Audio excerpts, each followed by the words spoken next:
মহেশতলায় সরকারি স্কুলের সামনে বিক্ষোভ অভিভাবকদের। মহেশতলা পৌরসভার 25 নম্বর ওয়ার্ডের চন্দননগর অবৈতনিক প্রাথমিক বিদ্যালয়ের সামনে বিক্ষোভ দেখায় অভিভাবকরা। অভিভাবকদের অভিযোগ, স্কুলের 8 জন শিক্ষক শিক্ষিকা রয়েছেন। শিক্ষক শিক্ষিকারা সময় মতন স্কুলে কেউ আসেন না।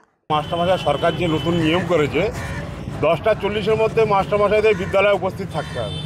সেক্ষেত্রে প্রতিদিন দেখা যাচ্ছে কোনোদিন 11:30, কোনোদিন 11টা এইভাবে আসছে, ক্লাসে কোনোদিন 12টায় হচ্ছে। সেই জন্য আমরা যারা গার্জিয়ান আছি আমরা এটা ক্ষোভ প্রকাশ করেছি। আমরা বলতে চাচ্ছি যে আপনারা প্রত্যেকদিন দেরি করে আসেন কেন? সরকার যে নিয়ম করেছে নিয়মের মধ্যে থাকাটা ভালো। তো সেটার জন্য আজকে গার্জেনরা একটু ক্ষোভে ফেটে পড়েছে। তাছাড়া বিদ্যালয়ে পরিষ্কার পরিচ্ছন্ন রাখছেন না, চেয়ার টেবিল ভেঙে পড়েছে, আগোছালো অবস্থা আছে, মাস্টারমশাইরা তার দায়িত্ব নিয়ে করছে না। একটা সময় এই বিদ্যালয়ে 800 ছাত্র ছিল, ছাত্রছাত্রীর সংখ্যা ছিল 800, আজকে সে জায়গা বলে 150 সামথিং হবে। স্কুলের শিক্ষক শিক্ষিকারা কেউ 11:30 পরে ঢোকেন, কেউ কেউ আবার 12টারও পরে আসেন। কিন্তু আজকের বুঝতে পারলাম যে এরম টাইমে আসে, আজকের আমরা বুঝতে পেরেছি।